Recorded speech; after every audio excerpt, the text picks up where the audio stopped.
Hello everybody and welcome to this video where you see me possibly make a mistake, as I've been told by many, by retiring this wonderful car. I've had this thing for 5 years now and it has been absolutely brilliant, but it's on its transition period to a classic. The roads today are as risky as ever and I need something a little bit more reliable. I need to put a little bit less miles on this. So this is going to be relegated to the Sunday League of cars where I'll take it out every so often and I'm going to be doing a project on it. But that means I need something new to daily drive. And of course, if High Peak Autos and all the other guys would have you believe, that would be the other Rover, the Range Rover. So I'm going to be going and picking one of them up today from Bradford, of all places. So make sure to subscribe if you haven't already, like the video if you liked, and drop me a comment below, have I made an egregious mistake? But this car is a Westminster from 2009. It's one of the run-out models. It was owned by a Tory MP, and more on that, and I'll reveal that later on. But we need to go and get the train to take a look at it. So, without further delay, let's get on the train, I guess. You all might be asking why a Range Rover? Well, a Range Rover is a Land Rover, and a Land Rover is a Rover. It was born out of the Rover Company, then independent, in the mid-20th century. So, with Rover gone and not making saloon cars anymore, or cars in general, it was the next logical choice. And the Range Rover has so much incredible history, as does Land Rover. So that's why I chose Range Rover, and that's why I chose the L322. Well everybody, we bought it.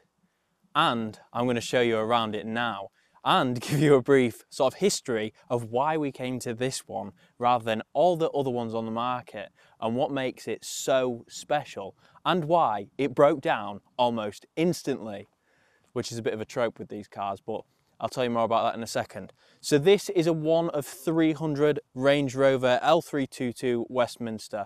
It's the Vogue spec, which is basically sort of the second from bottom end, I think. HSE is the bottom, and then you've got this one.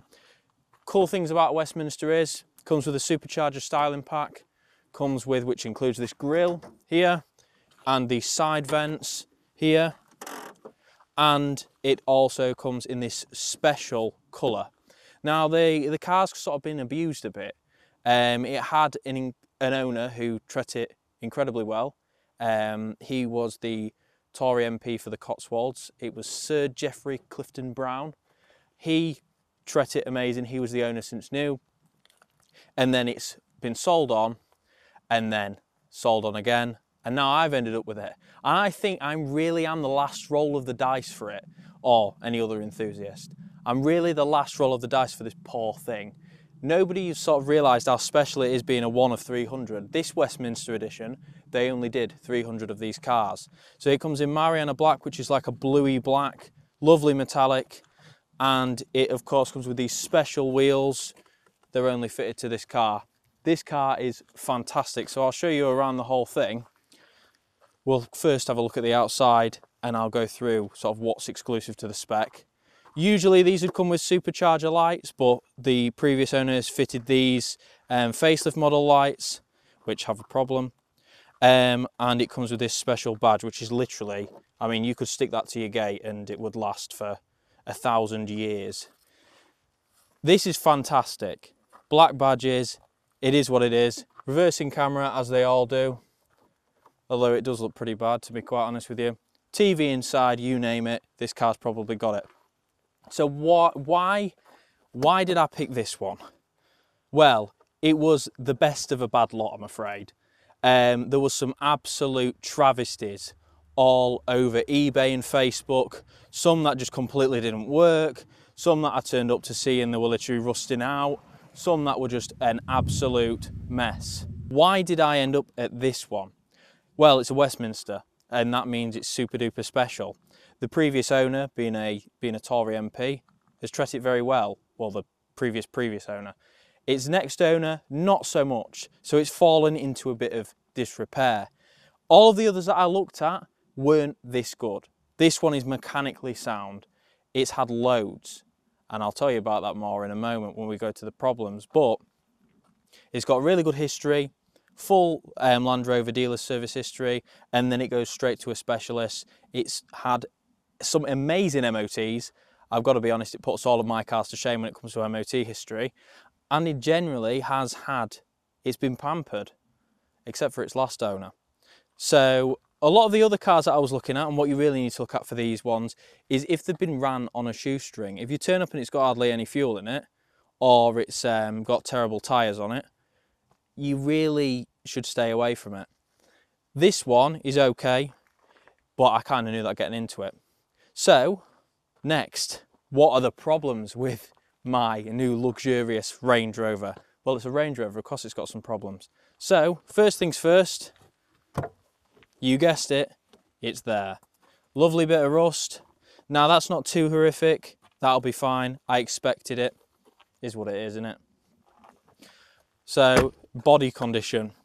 Swirl marks everywhere. This wonderful paint has been abused because it's a working car. It's been a working car. It used to take Sir Geoffrey around his grounds, apparently, and then it was used off-road for a bit by somebody else, and he's sort of done things like that. So these need replacing, so they're absolutely screwed. Other things with it, if we just go on the outside, there's a few little paint issues here and there, but to be honest with you, it's all around pretty straight. The fog lights that one's gone pretty bad. That fog light, common problem. And if we go to this fog light here, this one has also, I mean, that's got some dust in it. And I don't know what that dust is, but could be anything with it being a Range Rover. In general, it's sort of as you'd expect, really. It's just an old Range Rover. Same story on this side in terms of the corrosion, but mechanically, now this is where it gets, oh Jesus, sorry mate. This is where it gets interesting, and I mean really interesting. So this car has 168,000 miles on the body and chassis and all that stuff. But let's just pop the bonnet. No, it's not been LS swapped or anything interesting. It's exactly as you'd expect. This engine, 40,000 miles. So, at around 100 odd thousand miles, the original engine and its turbochargers exploded. So, oil everywhere, intake manifold, everything. Destroyed that engine. It was then, because of who owned it, it looks like, anyway, I can't say this for definite, it looks like Land Rover gave them 75% off of a new engine. So it would have cost them £10,000 to replace all of this. But they only had to pay £3,000 thanks to Land Rover giving them a special discount. So that is absolutely brilliant. So it's a 40,000 mile TDV8. It's had, all of these are all new. These are all Land Rover, genuine Land Rover parts. And another thing to check, by the way, with these is the coolant clear. If somebody's skipped out on that, they've definitely skipped out on the rest of it. Air suspension, all A-OK. Even if you look in there, look at that Land Rover branded, wow. You could sell that on the Land Rover official store as like a drinking cup, and everybody would lap it up, wouldn't they? So it's had a lot of money spent on it, and luckily it's not my money. But I'm not naive. I expect this to be a little bit more expensive than the 75. There's flies already going all over it already, so I guess that tells you what they think of the car. But yeah, I don't expect it to be cheap. I expect it to be a little bit more expensive than the 75. And to be honest with you, the 75 didn't really have a clean run anyway, because it was sort of breaking down a decent amount. And the reason why I've ended up replacing the 75, we'll get onto after the next topic, which is what the hell happened when we bought it. So we bought this car, we bought it from Bradford. Now, this engine's lovely and warm. We bought this car from Bradford from a dealer. He paid about £2,950 for it, I'm told. I turned up, I'd obviously lowballed the living daylights out of him. Beforehand, I originally agreed 3,100. He wanted a little bit more, well, a good chunk more than that. I was like, no, I'll pay 3,100. There's one for 2,950. Anyway, so I turned up. It's pretty good, other than the corrosion on the back. So I was like, okay, I'll take that for £3,000. He agreed, which was great, because I wouldn't be standing here today if he didn't agree with this car. And then what happened was a little bit annoying. So remember what I mentioned to you before about not buying one that has no fuel in it? Well, I bought one that has no fuel in it. So immediately after I'd given it the absolute beans by slamming it into sports mode and, you know, just absolutely ragging it about just to see if I could get the turbos to smoke, because then I wouldn't have bought it. It was a bit of a spirited test drive, to be honest with you. I then started it up after taxing it and everything, it's already insured, and I drove it out of the street and it just conks out immediately. Obviously I'm fuming. So I give him a ring and he's like, oh, I'm so sorry, mate. And I was like, look, I don't even think it's a major problem. I think it's just out of fuel. Sends his son, we all sort it out anyway. £140 worth of fuel later, here we are. And I've done 187 miles in it. And it has been absolutely sublime, other than the airbag light. And yeah, it's been pretty damn good. So let's get into why I'm replacing the 75. And for that, let's go for a drive. So now we're in sort of its natural habitat, really, of trundling through the countryside.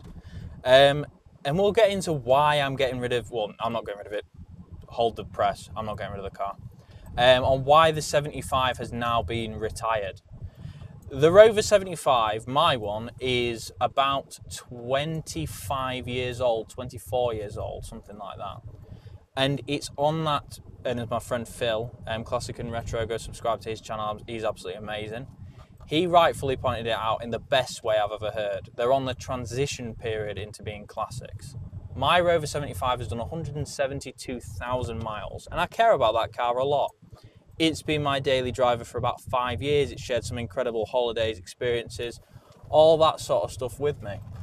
So I thought it was the right time to sort of let it take a step back a bit and stop sort of pulling the train, if you will, because it has really been pulling the train for, gosh, 5 odd years of that. And hats off to some of the people that continue using theirs. And I still will be. It's not just going to be a driveway queen or a garage queen. I'm going to keep using it.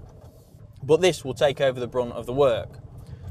And the 75 really is just one of those special cars that I just can't. I don't think I could buy another one if that one went. And I don't think I could get rid of that one. So it's sort of like, well, I'm in a position of risk. There's something that simply can't be replaced. And that speaks a lot about the car itself and how brilliant it is. And how much of a connection I've got with that one unit itself, my car. So that's fantastic. So it's a bit of preservation, really. I'm going to still own the 75, I'll still be incredibly involved, but this is my new daily. And the reason why I chose a Range Rover is, well, it's simple. As I've said in many of my other videos, this is Rover now. This is the evolution of Rover. Rover in the present day is this. This is Rover. As David Bates, Spen King, and all the fantastic people that put this beast together, well, not this one, the original one, they truly transferred Rover's sort of heart and soul into this brand of Land Rover and Range Rover. And it shows. This drives very similar to my 75, albeit a little bit more refined and a lot higher. And its capability is extraordinary. While it's not the original, the classic, it still is. It's still a Range Rover. The newer ones don't appeal to me and they're too damn expensive. This, to me, is the real sweet spot. I know, obviously, we have to mention it. Jeremy Clarkson loves them. I like Jeremy Clarkson. I think he's fantastic. Harry's Garage loves them. I like Harry Metcalf. I think he's fantastic. High Peak Autos, he likes them. I like him. I think he's fantastic. And that's his actual name. First name High, middle name Peak, last name Autos. It's a well-known thing. He thinks they're absolutely amazing, and I've bought into the hype. And then Nick, one of the greatest car photographers and photographers I've ever seen, I then followed him after I did my Range Rover conversions video. He originally wrote that book when he was in his teens. And I watched that video. I did all that research and read parts of that book. And I just thought, well, I'm missing something. And then it clicked. I followed him on Instagram, and he's indoctrinating me with his legendary, amazing photos. So thanks for that, Nick. Thanks for indoctrinating me. And if anything breaks on this car, it's all your fault.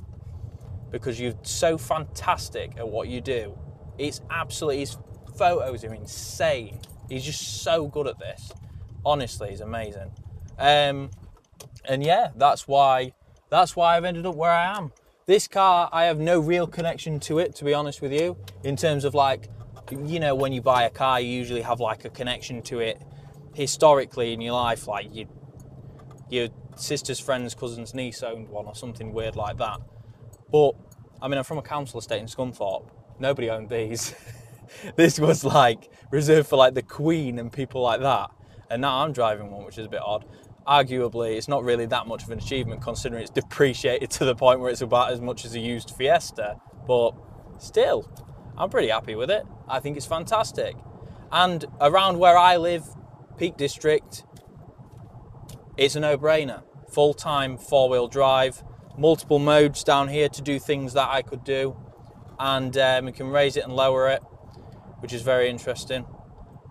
And I can get anywhere, anytime, and that's brilliant, unless it's broken down. So that's why I've ended up with this. That's why I've ended up with my Westminster, my Westie. I think it's a fantastic, fantastic car. And having a V8, I've never owned a V8 engine, straight sixes, inline fives, inline fours, V6s. I've owned all of them, except for, another one. Except for a V8, and now I own a V8. Well, it's pretty damn good. It's just the growl of it is insane, and this car has double glazing as well, which is pretty damn good. So it goes well. Can't go too well though, because the issue with then and now is that now we have a trillion million speed cameras, and it's not like I break the speed limit anyway because I'm a respectful Range Rover owner. So if you want to see more of these Range Rover videos, make sure to subscribe to the channel. If you want to see any more of me or any more of my stuff, of course, make sure to subscribe. It's not just going to turn into I bought a Range Rover and it exploded every 5 seconds. I bought a Range Rover and I was minorly inconvenienced, so I'm going to make a video and put a thumbnail like, you know what I mean? It's not going to turn into that. So thank you for watching. Keep watching, and remember to subscribe for more of this, which is hopefully a Range Rover with only one warning light, and I'll see you in the next one.